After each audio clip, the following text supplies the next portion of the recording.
So far, this channel has covered a lot of territory on the one-handed backhand.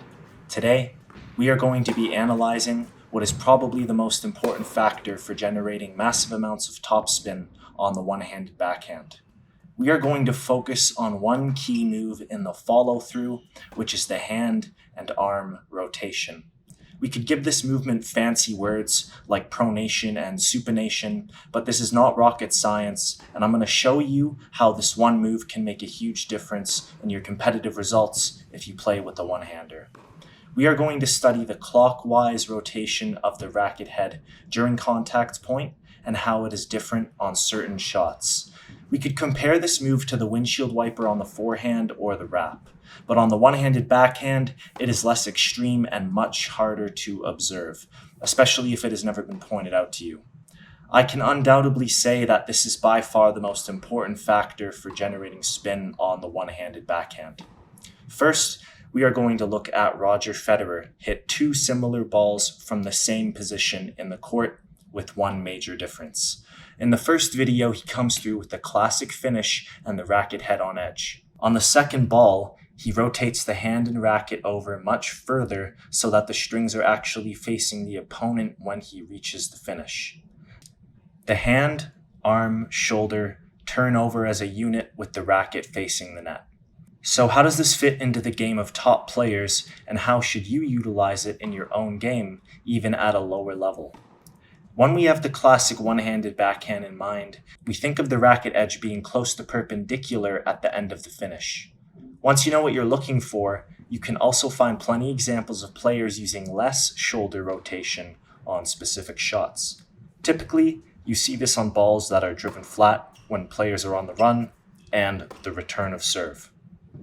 There is also a more extreme variation of the rotation in the follow-through, with players who have much more extreme grips.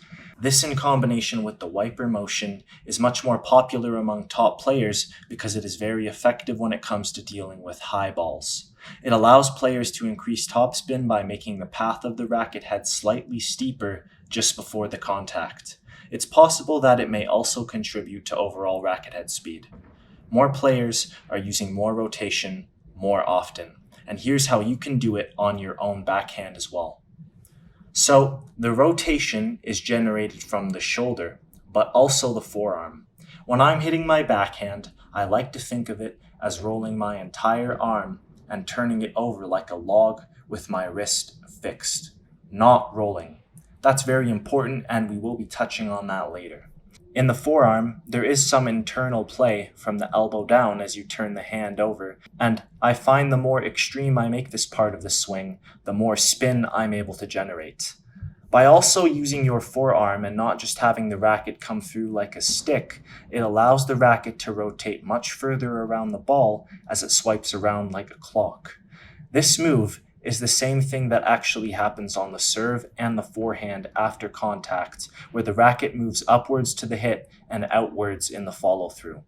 On the one-handed backhand, it is obviously much more subtle, which makes it pretty hard to gauge with the naked eye.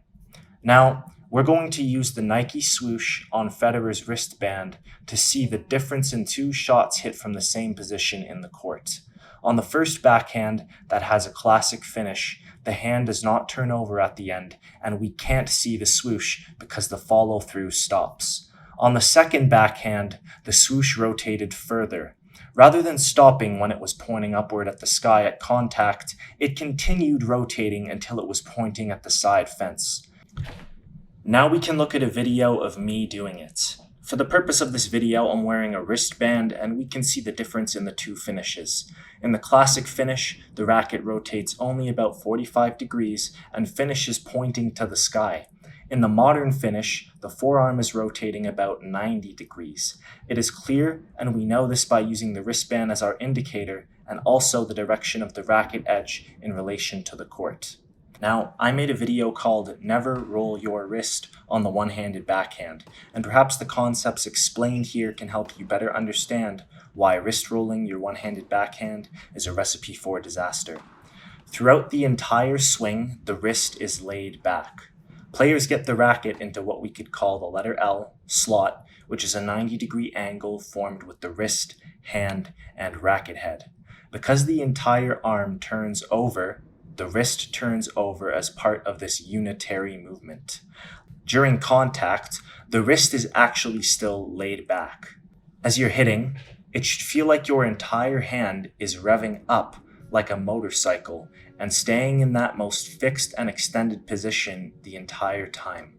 Because of the lower forearm rotation that is happening, the hand and wrist ends up turning over more than the shoulder after contact point, making it appear that the player has rolled their wrist, but in fact, at contact, the hand and racket angle remained the same. And after, you could consider this a relaxation of the follow-through. When the wrist releases after the follow-through, the tip of the racket tilts forward. This is a result of the force of the swing and is a necessary move because if this were happening in reverse, the ball would fly long, and this is an issue for many people. Now, we're going to focus on the wrap move at the end where the elbow bends. Notice how the arm remains straight throughout the contact point and doesn't wrap till after when the force of the swing causes it to bend.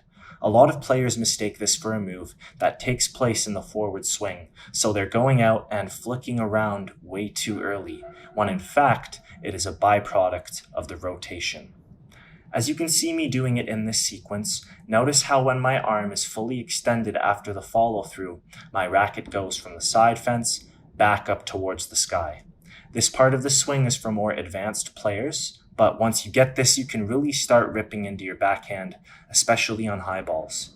You can also bulletproof your entire game with my online course, and you can find the link down in the video description. Now, there are exceptions to this rule. Sometimes the elbow bends earlier before the racket reaches full extension, and this is on low backhands. On low backhands, the rotation is much more extreme, which leads to an earlier bend in the elbow. You can try this yourself and experiment, but be aware that this is the only exception and you do not want to make this your norm because you could be putting yourself in a pretty bad situation on other balls. Now, what are the implications of this in your own game? This move is significant for players at all levels, especially those who struggle with generating topspin on the one-handed backhand, which may be the most difficult thing to do in tennis, right after serve pronation.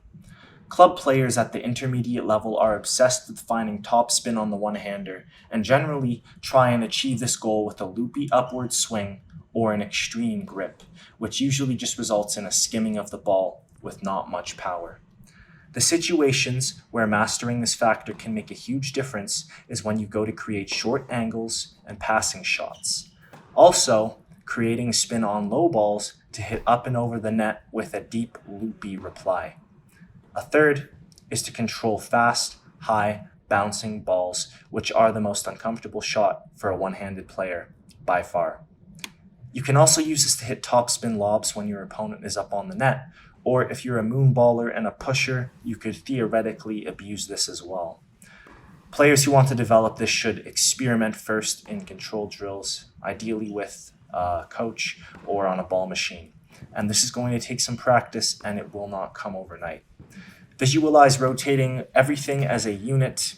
As you do, be careful not to lose the integrity of the straight hitting arm.